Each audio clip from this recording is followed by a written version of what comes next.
might not be quite the same applause for the Liberal Democrats just at the moment, but I'm not sure about that. First of all, welcome to the LSE for those who are from outside the school community, and a particularly warm welcome to Gordon Brown, who's going to talk about his book, and also to Heather McGregor on his left, also known as Miss Moneypenny of the Financial Times, fresh from a stage appearance in New York, and who is going to ask the questions. It's a particular pleasure for me to welcome Gordon to the school because for 6 years before I came here, he was my boss. It was nice to have the boss back. It started, however, this relationship in a rather unpropitious way. And there's a small part of the story which Gordon doesn't even know, which I will tell you now, is that when the election of '97 took place, and within a week, as Chancellor, he decided to make the Bank of England independent and create the FSA. And it so happened that the week after the election, I had gone to speak on the governor's behalf at a conference in Buenos Aires, which the governor had unwisely accepted before the election and then realised he couldn't really do. So I went down and was sitting on a platform with President Menem, who was the opening of the conference, and I was the keynote speaker. And I had a minder for this conference, very efficiently organised, and the minder was an Argentinian girl, rather attractive, but that's completely irrelevant, and who was called Erika Fugel. It's wise with German Argentines not to ask what grandfather did, but anyway, she was very efficient, and I was sitting on the platform next to Menem. She came rushing up and put a note in front of me saying, "Call Mr. Brown urgent." But she spelt Brown, B-R-A-U-N, as a German would. And I looked at this and I thought, I don't know a Mr. Brown. And I only knew one Brown, who was a, slightly tiresome person at Deutsche Bank at the time. And I thought, well, he can wait. So I waited for Menem to speak. I spoke, coffee break, chatted to people, watched the first session of the next thing, and then thought, I better go to my office and see what this fellow Brown wants. And it turned out to be Gordon, asking me to be chairman of the Financial Services Authority. And his office were panicking because the Chancellor didn't particularly expect to be kept waiting for several hours while this idiot worked out who it was who was trying to get him on the phone. Anyway, things improved from there, I hope. But it's a great pleasure to have you here at the school, Gordon, and we are very much looking forward to what you have to say. Thank you very much.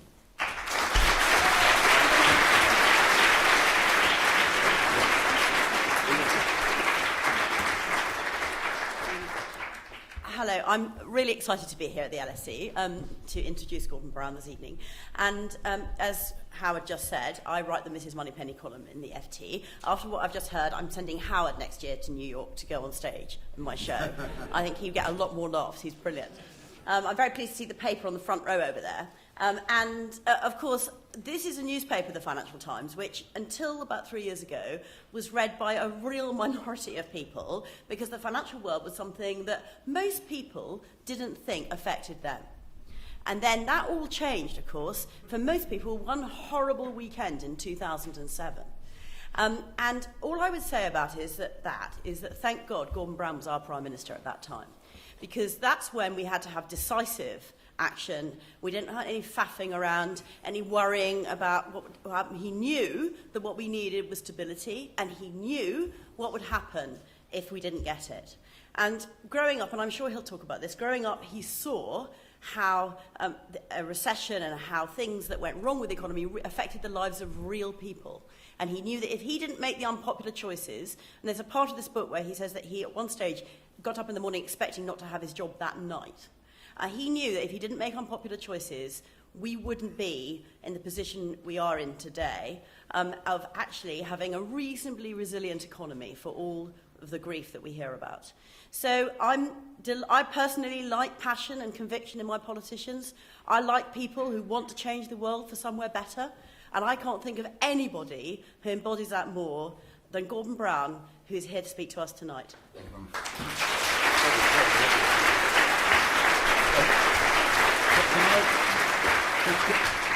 Can I say, first of all, what a real pleasure it is to be at the London School of Economics, to be here and to have been introduced, first of all, by Howard Davis, and I hope you're glad you returned that call, Howard. I used to be a university lecturer, and I know that universities stand for objectivity, rationality, impartiality, the disinterested pursuit of truth, and these are all the qualities you have to leave behind when you go into politics.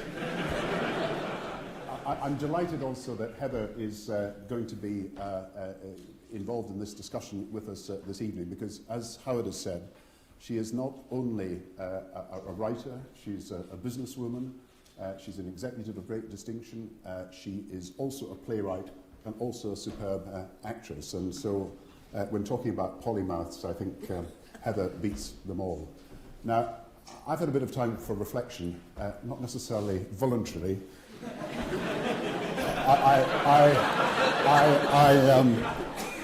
I took my son to school and then picked him up a few weeks ago, and he's 4 years old. And I said to him, "What do you want to be?" And he said, "Dad," he said, "I want to be a teacher and a builder." And then I was really pleased, and a dad. And I thought, isn't that marvellous? And he said, "But you're just a dad." And put me in my place. I want to talk this evening about the global economy. I'm sorry the American ambassador or anybody from the American embassy is not here this evening. Otherwise, I could be assured of a worldwide audience very quickly. You know, in Cambridge University, they say a secret is where you tell only one person. We now know that a diplomatic secret is when you have access to at least 1.25 million people who can read what you are doing. My theme in this book, and my theme this evening, is what's been happening to the global economy and to our hopes of a global society. And I want to talk about the trends at work, the forces that are changing our lives, and what is likely to happen in the future and what we can actually do about it. You know, when the crisis started, and Heather described one weekend that was particularly difficult, I got a letter from a 7-year-old boy in my own constituency. And I picked up this letter, and it was handed to me by a civil servant and said, "Look at what this young chap has written to you." And I read it, and it said, "Dear Mr. Brown, why don't you just print more money?" And I couldn't say to that civil servant that the next week we are just about to announce exactly that, so that the young 7-year-old was very prescient. But you know, the insecurity that people have felt and did feel as a result of the global financial crisis. I got a letter also from a lady at the time who said that she had already packed up her house because she knew that she wasn't going to be able to afford a mortgage and was waiting to be repossessed. And the insecurity that people felt and feel is reflected in things that are happening in almost every part of the world at the moment. And there is a common thread that links the democratic defeat in the midterm elections, what happened in Britain, what happened in Australia, what's happened in Netherlands, Denmark and Belgium, where very right-wing parties have gained, anti-immigrant parties have gained huge support, in Sweden, in Vienna, where a neo-Nazi party has gained 25% of the vote.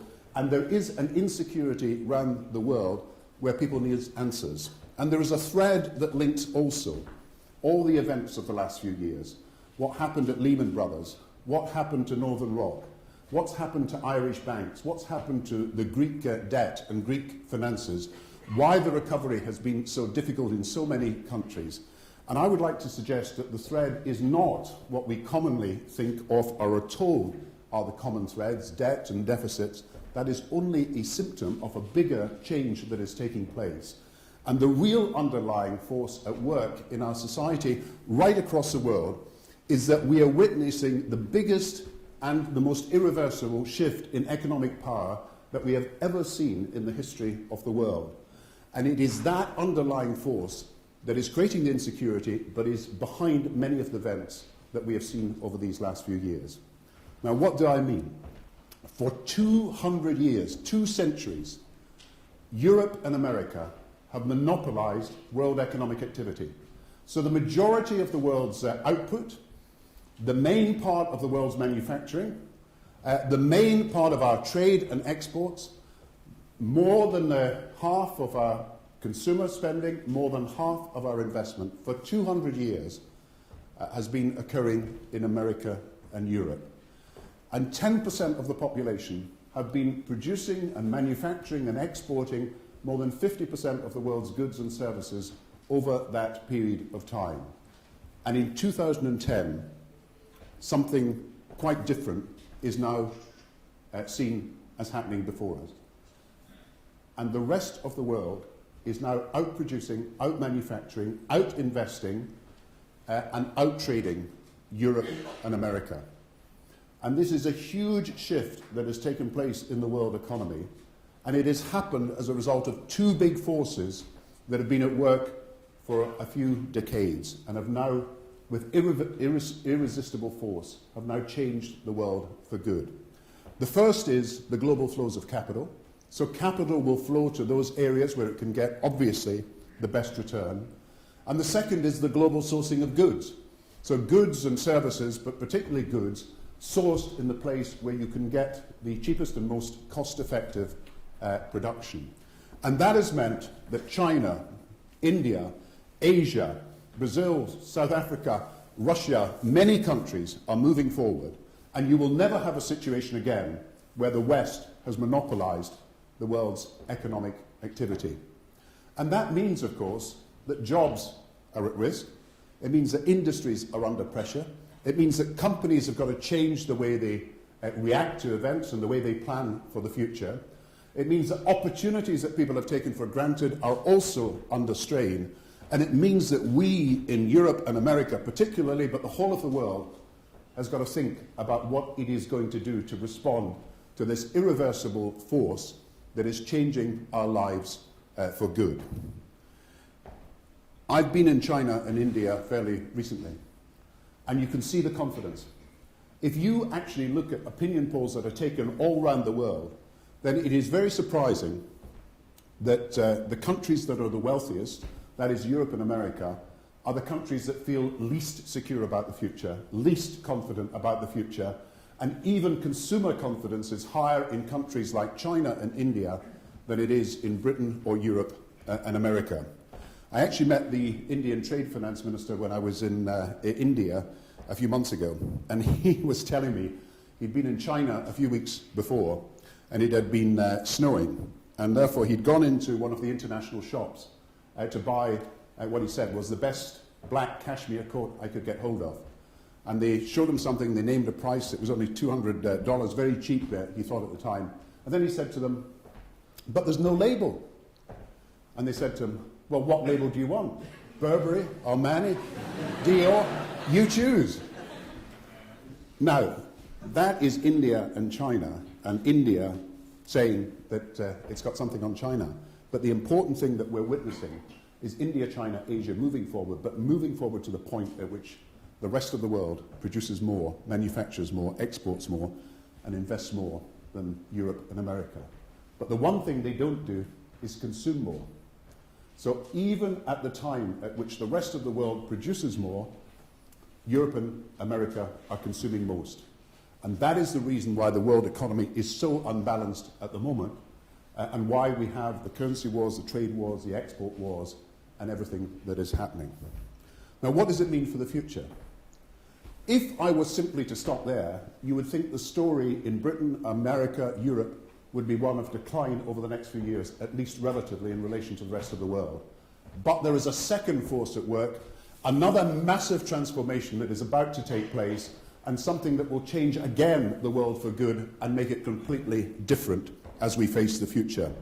And it is this, that there are 2 billion producers who've entered the world economy from Asia particularly, but from all the emerging market countries over the last few years. But these producers will themselves wish to become consumers in the years to come.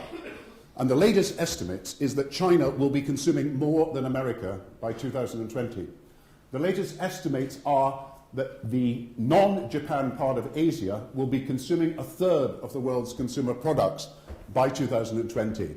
And basically we are going to add over the next 10 or 15 years 2 Americas to the consuming power of the world, and we're going to have millions of consumers who are wanting to buy goods and services that are produced to best quality, high technology, custom-built, design goods, and of course branded goods in which Europe and America excel. So this is the challenge, but it's also the opportunity. It's the challenge because obviously with this new great consumer market that's developing, which will be the driving force of the world economy in the next 10, 15 years, with this new force of consumer power, Asia and the emerging markets could be the biggest beneficiary. But it is also possible that Europe and America, in rebalancing the world economy, can gain massive benefits from being part of that world economy. But it does mean, if this is true, and I am right, that the economic orthodoxies of the present make very little sense if we are really planning for the future. If we are to benefit from these changes in the world economy, then we will have to invest more in science and technology and education and universities. And any cuts and reductions in these investments will seem penny-wise but pound-foolish as we face the future. It also means, of course, that we have got to resist protectionist sentiment, and if we in Europe and America want to get the benefits of huge markets across the world, then we must become the champions of open and free trade and not yield to all the protectionist sentiments that now exist in Europe and America. But it also means that the growth over the next few years has got to be coordinated and planned rather than just simply left to accident. And we've got to pressure the Chinese and the Asians into moving further and faster their rise in consumer expenditure, while at the same time we have got to rethink what we are doing so that we make sure we make the investments that are needed. And I can see no way to do this and to open up trade and to make sure that growth is steady and sustainable and creates jobs other than a global growth pact agreed between the major continents. And just as we had to come together in 2008 to deal with the banking crisis and restructure our banks, and 2009 to deal with the economic crisis that threatened depression and put what was a 2 trillion stimulus into the world economy, so in 2011, I believe if we don't come together to plan the way forward, continent to continent, then we will indeed face a decade of high unemployment and low growth in Europe. But there's another point that I think comes out of everything that we've discussed over recent years. Howard has written on the financial crisis in detail, and I applaud the books that he has done. And there is one point that I think we've got to recognise. There are two great forces at work in the world economy, changing the world for good, as I've said, global flows of capital, global sourcing of goods. But there is another force at work, and it's got to be stronger. And that is a global sense of fairness and responsibility. And the lesson that I take out of the financial crisis is that the very values that we expect to be exhibited in our daily family lives, in our communities and voluntary organisations, in our schools and in our public services, and in our small businesses and the businesses that we respect in our own areas and in our own communities, are values that have also got to be preeminent and cannot simply be washed away by saying that globalisation exists. In other words, the financial system itself must take responsibility and must show that it operates according to the highest ethical standards. And I believe that the third force at work in the world is our ability to communicate globally must now also be reflected in our determination to make sure that entrenched at the base of our financial system as well as our economic and social systems as a whole are these values of fairness and responsibility. Now, how do I show that to you to best effect? Look at Africa. Look at Africa and how the global flows of capital have failed Africa because only 1% of investment, foreign direct investment in the world goes to Africa. Look at how the global sourcing of goods has also failed to deliver growth in the way that we would want to take millions of people out of poverty in Africa because only 1% or so of manufactured goods are produced in a continent that's responsible for 13% of the population.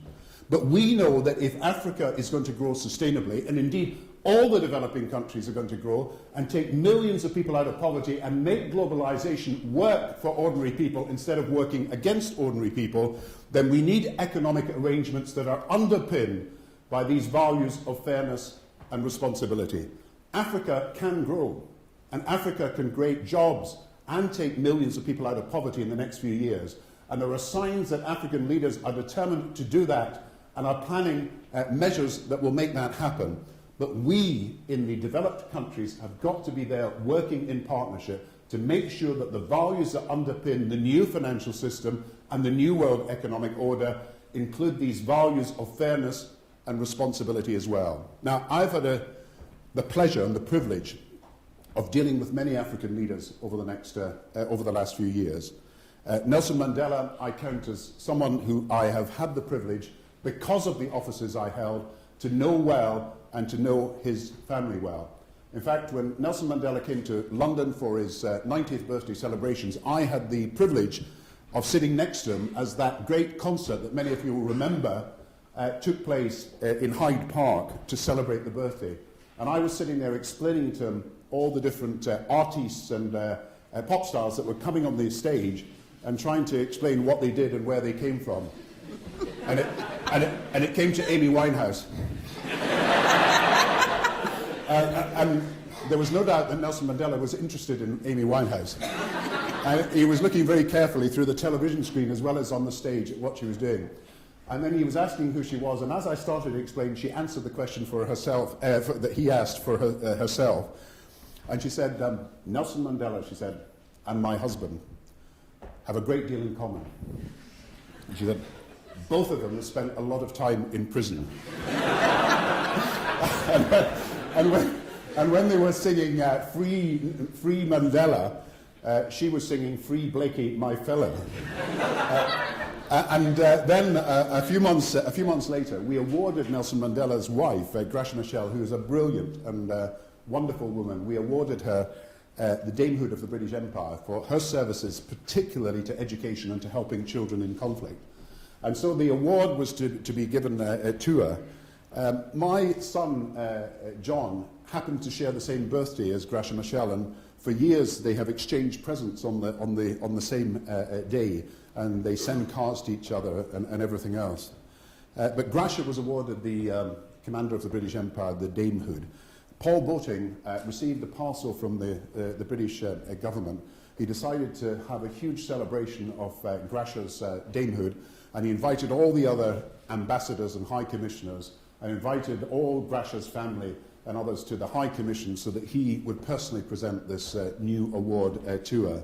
And the day arrived, everybody turned up, huge attendance, and Paul took the package from the British government and opened it in her presence. And as he opened it, the tinsel of a young child's present to Gracia Machel, and not the honour, became apparent. And he had to suspend the proceedings and apologise to her that my young son had sent a present and he had mistaken that for the honour that she was supposed to receive.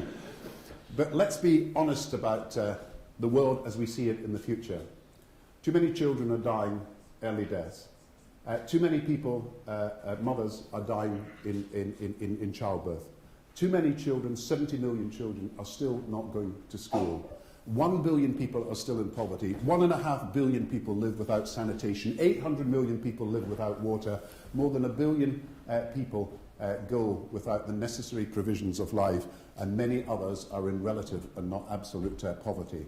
Now, if we are going to build a global society that we can be proud of, we have got to start from the crisis that we faced, analyse what actually happened and what went wrong, understand that the system will change over these next few years dramatically once again, and the restructuring that has happened in the last decade will be followed by massive restructuring in the next decade.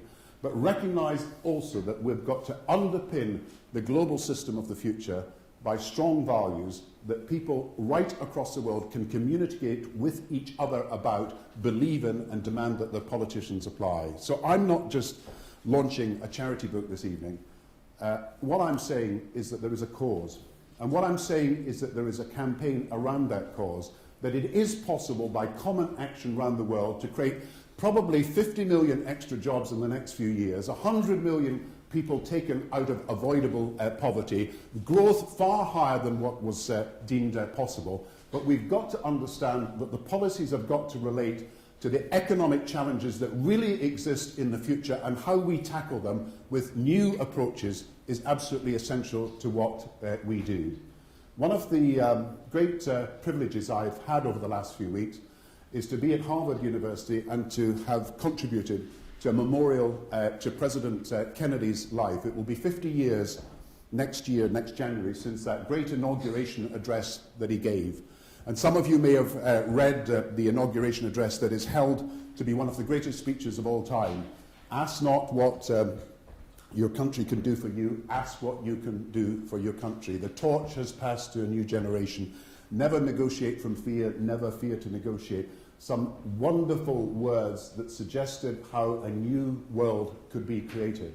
And what I was asked to do was to contribute in my part of the inaugural address, so that there be a compilation made up by politicians or people from all over the world, so it would be read by those people as a memorial to President Kennedy. And I was asked to read the paragraph that says, that divided we will fail, but united we can achieve the abolition of poverty, of hunger, of disease, of illiteracy, and of war around the world. One of the great Kennedy phrases in that great Kennedy speech. It is still the aim and aspiration of all decent people around the world to make a better world by making globalization work for people instead of work simply for blind forces. It is what I believe in. It is what I think most people around this country believe in. It is what I think people around the world can be persuaded to believe in. Round this book launch is a petition that is being put to the G20, that is being run by AVAZ, A-V-A-A-Z, and you can sign it immediately, and 150,000 have already done so. And round this book is also a campaign to put jobs and justice at the top of the agenda. It is the only way and the best way to make globalization work. Thank you very much.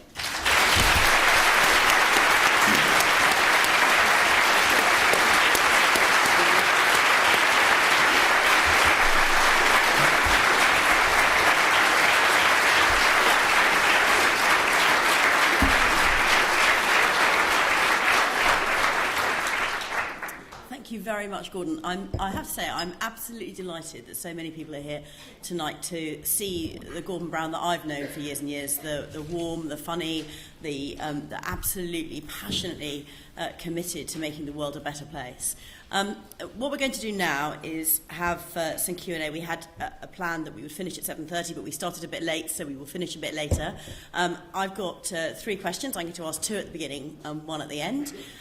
In the middle, there are 2 charming young men in red T-shirts here who have got microphones, and they are going to bring the microphones to whoever wants to ask a question. They have told me I have to identify you through your clothing. So I'm going to be looking for very exciting clothing when we look for the questions. I'm not going to get called then, am I? You won't be asking a question exactly. Yes. Gordon, the first thing I have to say, I sped read this book today, which was, I have to say, great fun, and it provoked a lot of thinking in me, but it was also a very warm and personal memoir.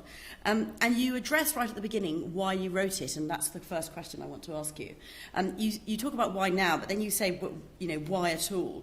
And you describe it as a necessary means of provoking a much-needed debate about what I believe is the only way to overcome disastrous economic collapse, which is coordinated global action. But it's more than that, isn't it? You actually want to start a whole campaign with this. Yeah, I want people to understand. When I was chairman of the International Monetary Fund Committee and trying to press reforms through, there was massive demonstrations taking place in Washington at the time. And I went to one of the meetings, and there was all these banners outside.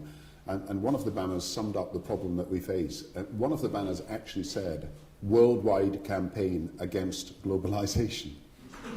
And it sounds ridiculous. In France, actually, they ran a campaign somewhat similar, but it was actually no to 2009, sort of nihilism. And if we are going to make globalization work, as I said at the end of my remarks, then we're going to have to do something about it. And I feel that the debates in every country I've visited tend towards what's happening in our own country as if that country's experience is completely isolated from the rest of the world. So if you go around Europe at the moment, people say, well, the problem is debt and deficits.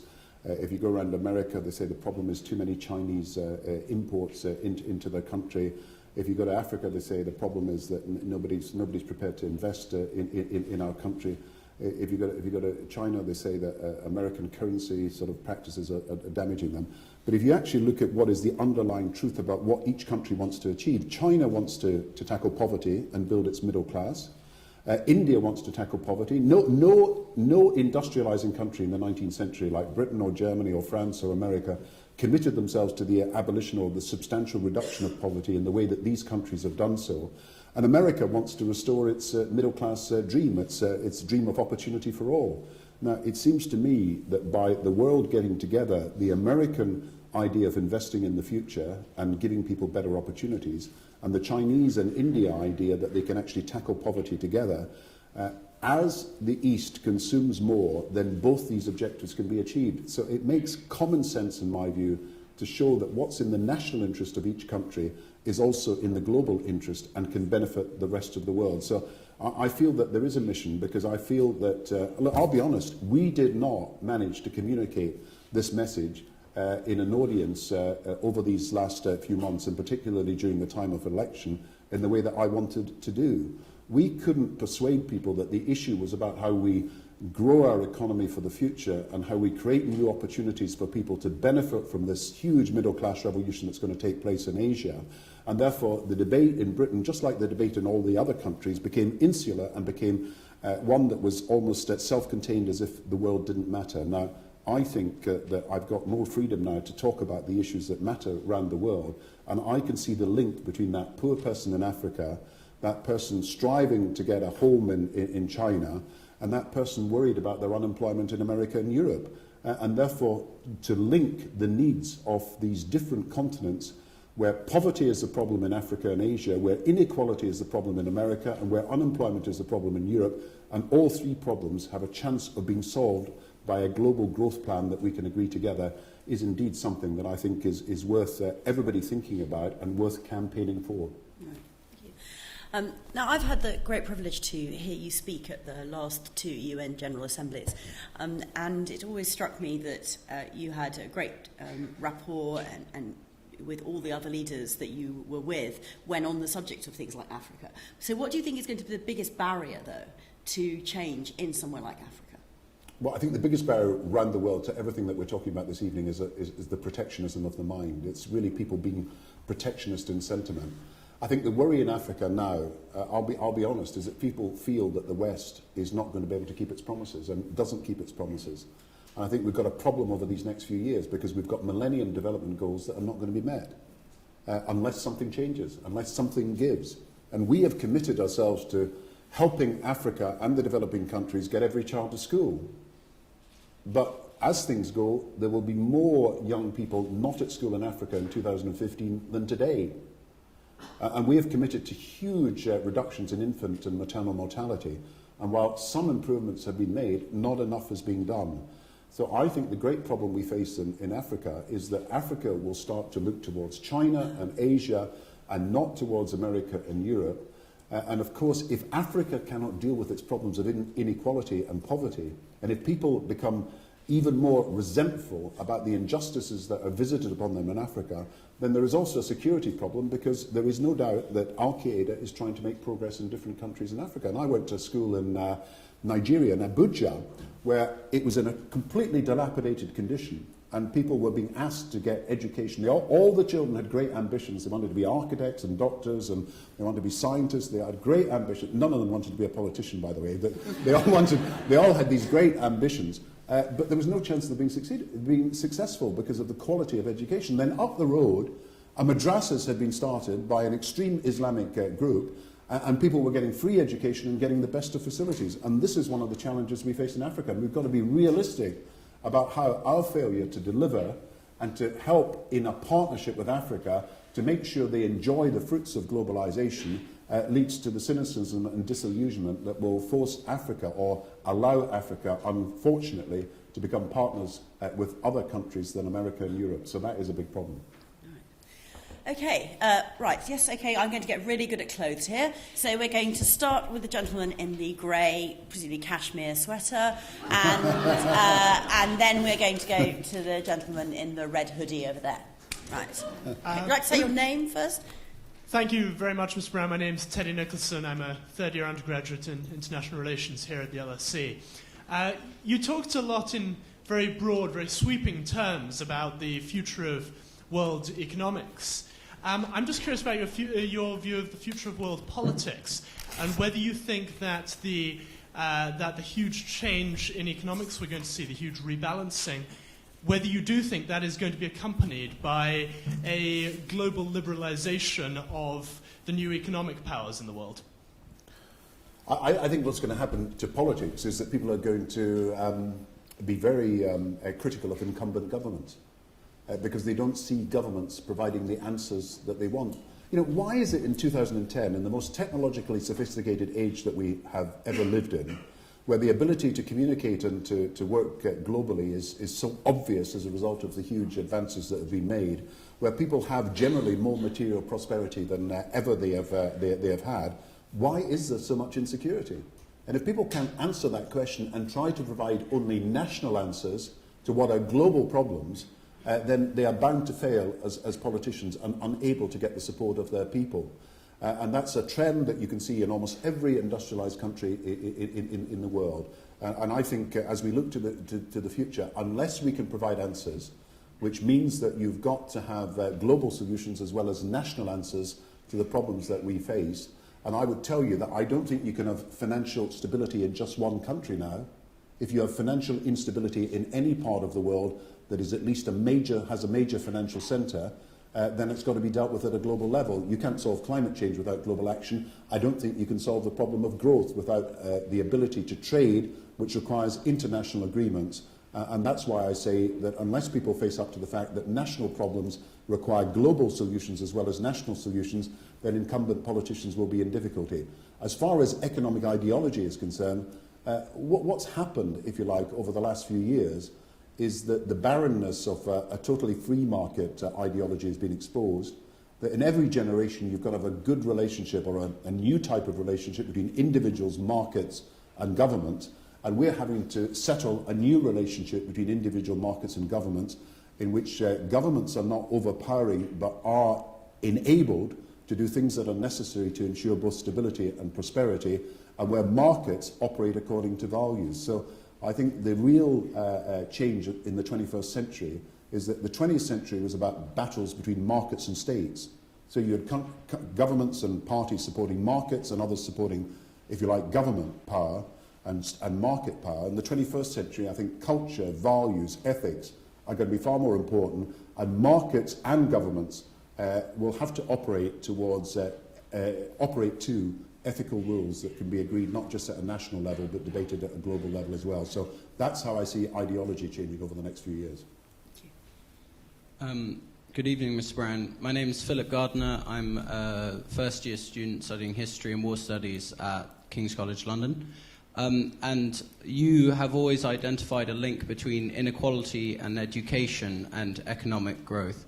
And on that subject, I was wondering whether you would comment on the economic and moral results of the fact that more people from the constituency of Richmond in southwest London go to Oxford every year and have done for the last 20 years than the whole of Scotland combined. Thank you. It's like PMQ. I don't think that's particularly a point about Scotland or Wales. Or, I think it's more a point about access to universities generally. And I think David Lammy has just produced a study about entry to colleges at Oxford University, showing the very small number of black applicants that get in. I'm in favour of the widest possible access, not because I'm against excellence in education, but because I'm in favour of excellence in education. And I'm in favour of opportunities being greater for far more people. And even in my own constituency in the last few weeks, I've seen our local college turn away 2,000 potential students who are perfectly well qualified for entry for full-time courses, but they have had their places cut and are not able to take these students on. And I just say to you that it is short-sighted to cut education. And of course you want to achieve social mobility through education, and therefore you want the widest possible intake, but you also want to maximise the number of people who are able to realise their potential through education. So I think we should be very careful when we consider, in a period of fiscal consolidation, that education and universities should face such severe cuts. In my view, education, science, technology and universities have got to be supported. And if we were to do that, then the very need for social mobility that you've highlighted, where more students should come from a wider range of backgrounds, both colours and classes to university and to college, that should be at the top of our agenda as well. We will succeed in the new world economy only if we have the potential of people in our country realised to the full, and that means that you have got to invest in every part of the world in education, and I believe that's one of the lessons that the economic orthodoxy of today is not teaching us, that if you don't invest for the future, then you don't have the kind of future that we need. So can you have a gentleman here in the off-grey jumper? And then we will go to the gentleman afterwards with his hand up with the sort of black top. Mike Cushman, University and College Union Branch Secretary for LSE. Mr. Brown, just to start, you talk about education, science, technology and universities. I assume it was just a slip of the tongue that social sciences and humanities were not included in that list of essential things for I was talking about science, technology, universities and education. But where are social sciences in there? Part of universities, a very important part of universities and education. Okay. You and I had free university education. Yeah. My son paid £1,000 a year for his university education. My daughter, £3,000 a year. Luckily, I have no more children.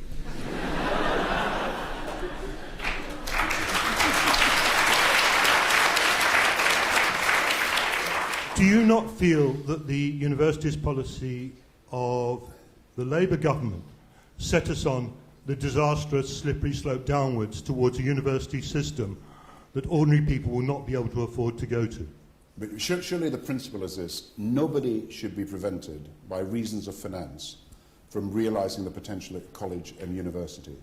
Now, in the past, you're absolutely right, when only 5% of the population, of the young population, went to university, and that was the time, it just tells you when I went to university, it was possible to afford a situation where many people got a grant that was a full grant, a full maintenance grant, as well as the fees paid.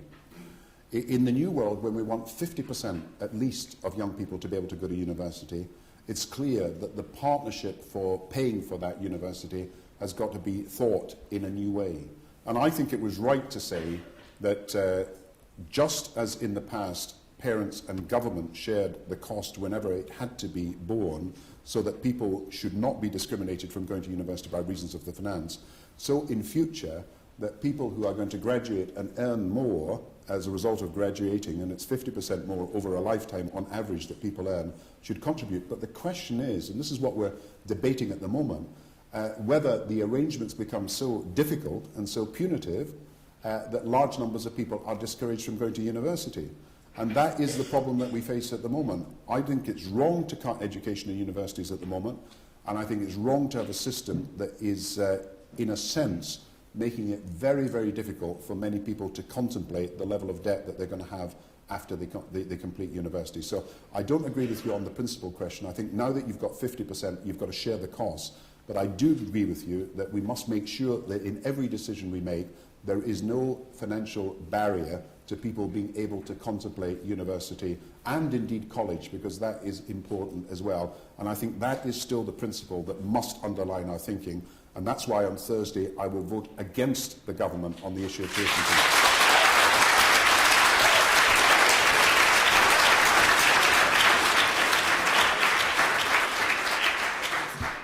Now you know why in my Mrs. Moneypenny column I refer to my children as cost centres 1, 2 and 3. All right. Hi, Anthony Neal. I'm a first year undergrad at LSE, and you kind of nicked my question, but anyway. As you said that you were against the proposed raising tuition fees, perhaps you would encourage our Chancellor to also support our protest?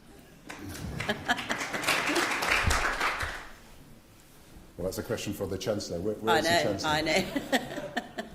I think that's more of a statement than a question, really. I think what we will do, actually, now, I feel very guilty that I haven't looked at the middle section here. So, well, let's go to the back, the gentleman with the black jumper in the middle. You should have all have worn much brighter colours now that I knew I had to go down colour coding. And then we will come down here to the gentleman in the grey shirt.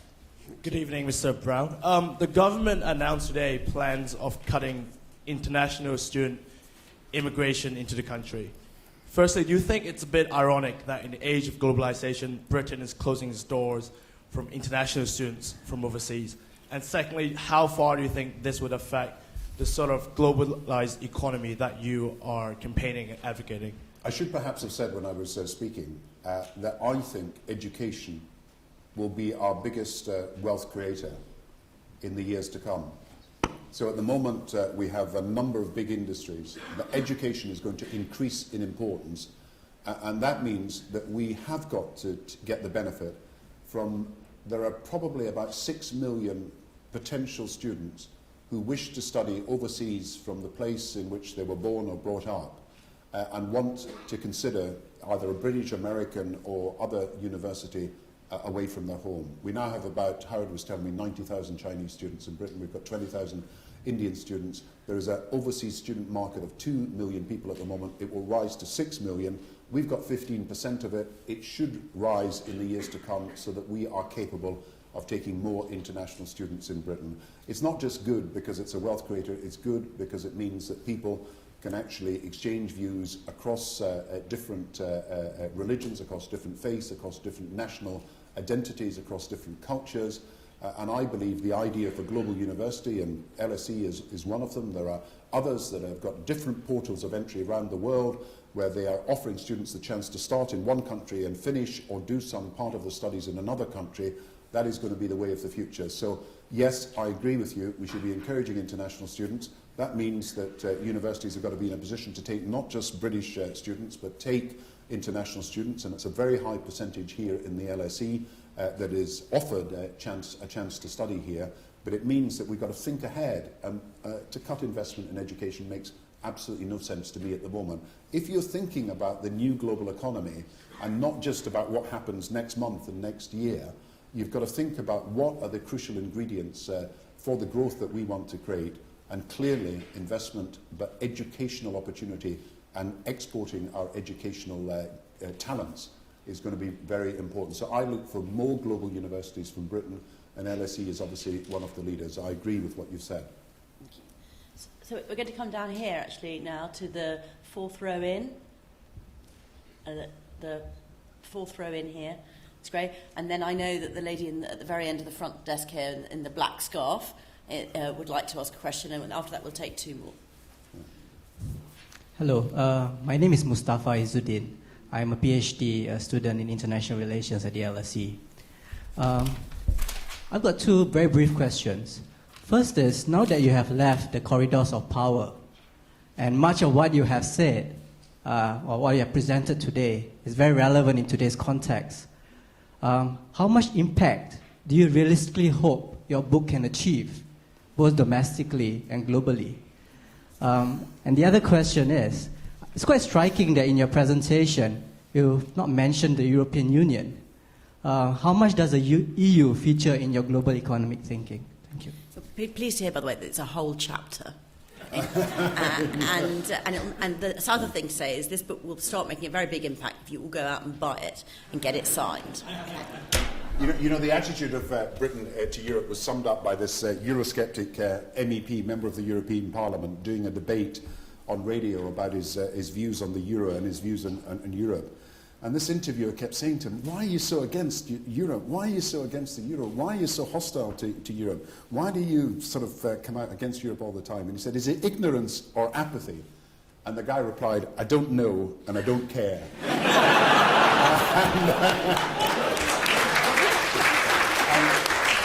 I want to correct, therefore, the original remarks I made, because a solution to the problem of European growth and how it's going to happen is absolutely vital to the world economy.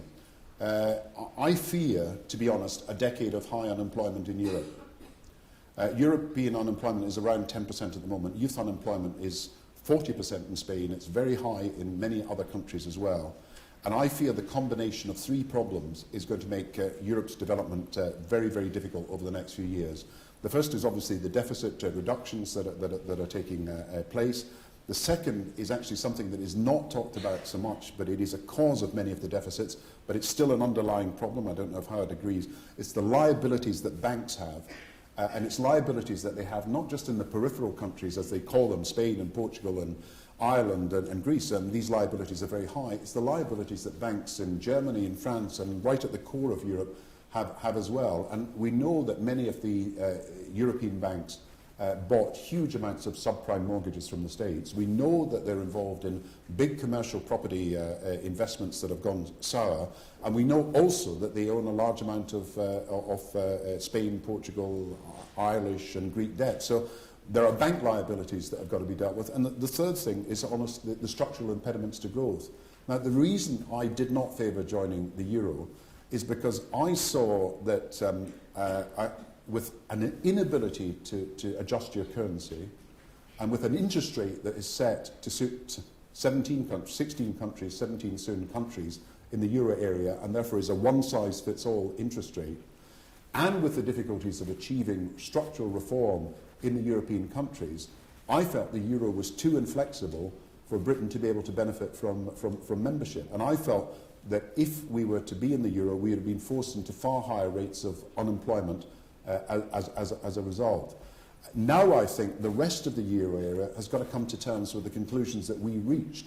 And that is that if you don't have flexibility in your currency and in your interest rates, you've got to find another way of ensuring that your economy can grow sustainably. And I think Europe is going to have to get together, the euro area in particular. I think just as in 2009, the world had to get together to deal with the problem that was looming, which was a Great Depression, and preventing that happening, I think the euro area has got to get together, and it can only move forward by solving these three problems in one. It cannot do so just by dealing with the deficit, because you'll not have growth. It cannot do so by dealing only with the growth issues, because there are huge bank liabilities as well as debt and deficits. It's got to deal with these three problems together. So I do say there's a big challenge ahead for Europe. America's challenge is to restore and reinvent for the people of America the American dream, and that means there's got to be greater opportunity in a country that's got too much inequality. Europe's problem is it faces high unemployment over the next few years, with a road out of that not easily available because of the inflexibilities I'm talking about. So these are big challenges that we've got to face up to, but I'm confident if we could bring these three problems together, and Europe was, in a sense, had a plan that we could actually achieve growth. So I'm an optimist if we take the right measures. As far as what I'm saying, a campaign, Avars, many of you may have heard of, is a campaigning organisation that I've got a great deal of time for. It's got 6 million members around the world on the internet. I would urge people who have not looked at that site to look at it. But it's now running a campaign to persuade the G20 to take seriously this global agenda of creating 30 to 50 million jobs, of taking 100 million people out of poverty, of raising the level of growth in the world economy by cooperative action, and thus helping the developing countries as well as the developed countries. And if you sign that petition, then you're registering your view that there's got to be global action to deal with the problem. So yes, it's part of a campaign that I would commend to you, because we've got to persuade people around the world that global cooperation can make a huge difference. So Barack Obama moved from being a community organizer to becoming a politician. I've moved from being a politician to becoming a community organizer. And if you want a link to that campaign, it's on Gordon and Sarah's new website, which is very originally called gordonandsarahbrown.com. Right, this lady here, and then we are going to take 2 more questions, and then I have 1 more question, and then Mr. Brown will be signing books. Good evening. My name is Johanna Michael, and as a student of global communication, postgraduate at LSE, I am very... Can you talk much closer to the microphone, please? Oh, okay. I am very interested in the way you are thinking of enforcing such a, not you personally, but such a moral and ethical code into economics, because globalization is fair and good, but as much as we may be united in suffering the consequences, we are not united in dealing with them. And I agree with your analysis thus far, but we're not united because of all these cultural differences, interest differences, and who's got the authority to implement such a big moral code onto all the countries involved? Who has the authority to deal with it? Yeah, the study of economics, and people will correct me who know more about the day-to-day teaching of economics than I do, has concentrated on a particular model of economic efficiency over the last 20 or 30 years. You can see now that people are talking about behavioral economics, trying to understand why people don't do the things that you would expect of them if you simply took a rational view of what they were likely to do. And therefore behavioral economics, animal spirits, all these books are now out to try and explain people's behaviour in different ways. But I think we're going to go back to the study of political economy.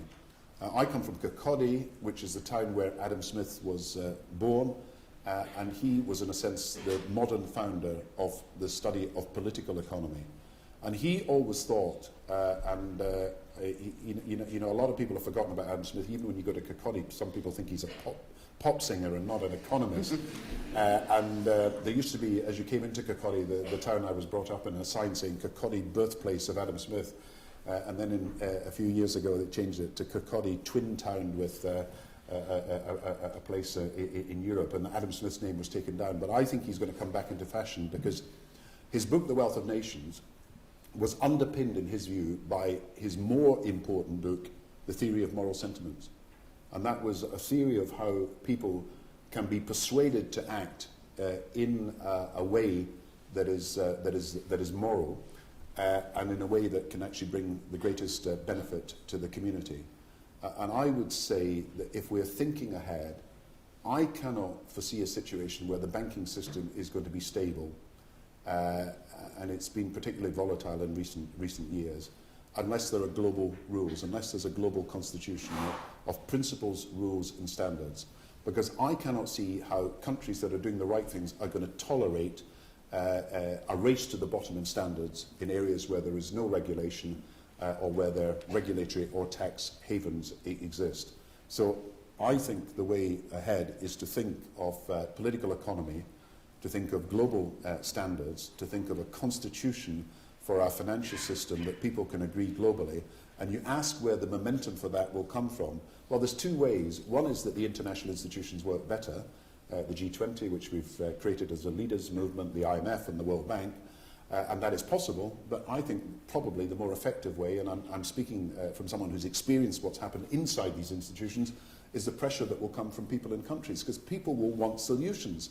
If there's unemployment, and if there's trade wars, and if there's climate change that is taking place, and people know that you can only solve this at a global level, and people are starting to understand that, then people will press for global action. And the power of the internet, the power of mass communications, the power of people to organise together, to talk to each other, the power that is seen sometimes in countries where there is dissent only possible because of the internet, that power, I think, could be used positively to make sure that world leaders understand that the message from peoples across the world is that you've got to get together to make for a more just and fair global order. And that's where I think popular pressure, including from this audience, can start to make a difference.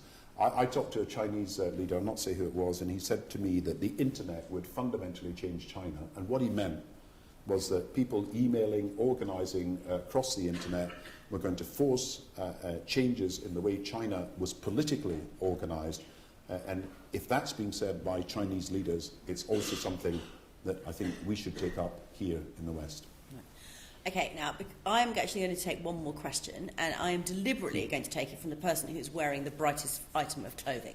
Okay, so I'm sorry, all of those with you with black. No, I quite like the idea of the Howard's tie. Actually. Now Howard's tie. Howard is dressed far too conservatively. I've seen Howard in casual kit, and he's very dashing.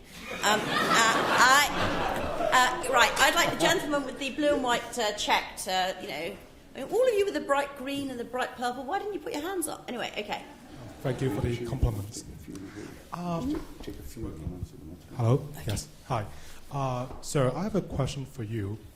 Well, as a former Prime Minister during the financial crisis and the Chancellor for this country for so many years, I believe you are one of the few politicians actually have the right background and proper knowledge to answer this question that I have about the shadow banking system.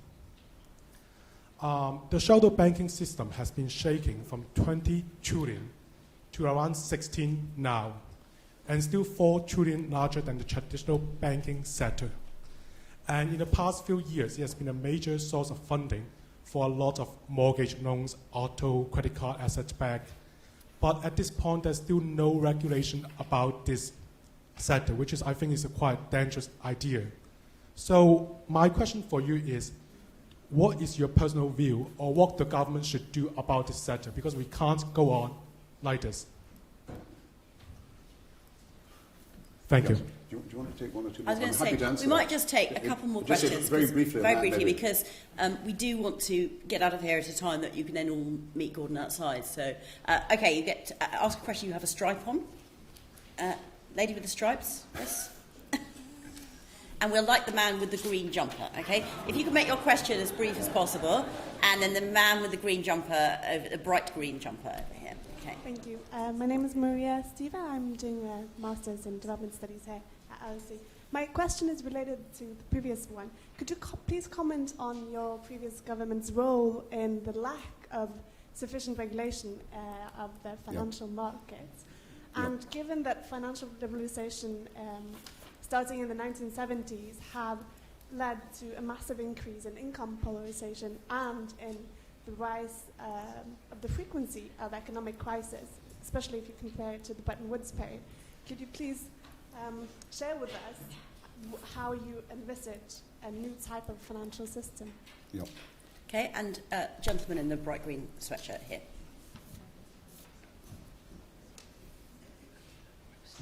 Prime Minister, thank you very much for your lecture. It's been very insightful. Can I ask you, given that you're against university cuts, will you be joining students at the demonstration on Thursday? Come on, Gordon. Right, Gordon. First of all, you're absolutely right about the mistakes that were made in the last 10, 12, 13 years in dealing with regulation. What we failed to understand was that when banks and financial institutions were taking on risk, that risk was not being wholly diversified across the system. And so we had new instruments and we had new institutions taking on risk. But actually, instead of that risk being spread to those who could bear that risk most, we eventually found that institutions which we hadn't picked up because there was no global financial supervision to do so, institutions entangled with each other, and when one fell, then it had an effect on all the others very, very quickly. So there was a cascade effect as a result of the behaviour and the entanglements of different financial institutions. I don't want to say I mean, if you look at the book, I have as an appendix a speech I made in 1998, and I went to Harvard University, and I made a speech after the Asian crisis, and I said, look, we're trying to solve a global problem with only national supervision. So we now have global financial markets. We now have global financial flows across these markets. We have financial institutions that are global, and all we have facing that is national supervisors and regulators. And I said then we had to have a global financial system, an early warning system for the world economy. We had to have transparency in the way financial institutions worked, and that would include what you called the shadow banking system. That's the report from the New York Federal Reserve, the 20 trillion that you're referring to. And I said all these things that could be done, but I could not win support for that across the world, because immediately the Asian crisis was forgotten about. People then reverted to a complacency about the world financial system. So please don't say that we weren't proposing changes. We were. The problem is we couldn't get agreement across the world to do so. Yes, we didn't understand, and nobody understood properly how the risk was being concentrated in a number of different institutions, but we did propose quite major changes in global financial institutions to make the global financial order work. And I think these two forces of globalization, the global sourcing of goods, the global financial flows that we are seeing, make it absolutely essential that these two elements of the system are underpinned by the ethical values and the financial constitution that I'm really talking about at a global level. So I would urge you to look at what is being proposed and what needs to be proposed. My worry now, and this is the point that the first questioner made, is that when you have such an informal or shadow banking system that is free of a lot of the regulation that is imposed on the formal banking system, doesn't have the guarantees that the formal banking system has thought it has had over these years, but still operates in such a way that is threatening to the financial system, and sometimes operated by formal institutions using shadow banking institutions for part of the work, then you've got to have proper supervision. So yes, any global financial institution has got to include the shadow banking system, and I feel that the momentum for financial reform is being lost at the moment, when the pressure for it is even more necessary, given what we now know about the way the global financial system has worked. And finally, will I continue to camp? Will I be in the demonstration? I don't know, but I will certainly be voting in the House of Commons, and I will vote against the rise in tuition fees. Yes. Well, we could go on all evening, actually, and actually Gordon loves to answer questions from people, so I'm afraid it's me being very bossy, but I also know that if we don't move on, he won't have enough time to sign books and talk to you personally outside. Before we finish, Gordon, I've just got one final question. This book, I know, you are donating the author's fees from it to Piggy Bank Kids, which is the charity that Gordon and Sarah set up in 2002 after the premature death of their eldest daughter, Jennifer. I'm not going to read it out to you because I want you to go and buy the book and read it for yourself. But there is the most extraordinary dedication in this book from Gordon to his wife. It is incredibly moving and very personal, I almost felt. I was almost intruding into your feelings for your wife. And I was just going to ask you about that. Did you think about writing such a extraordinarily well, let's be really very personal? I hope she's left the room at this stage. Sarah and I are both writing books, and we've spent the summer writing books, and as I say, the proceeds of mine will go to charity. And we hope to sell tens of thousands of books, but I'm sure 99% of the books will be Sarah's selling rather than mine.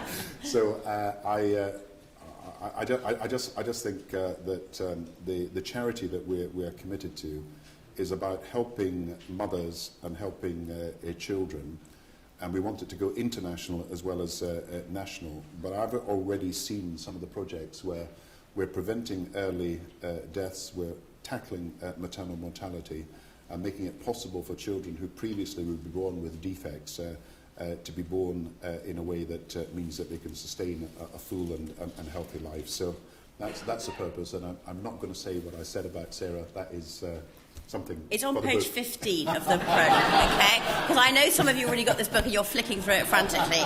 So it's on page 15 of the introduction.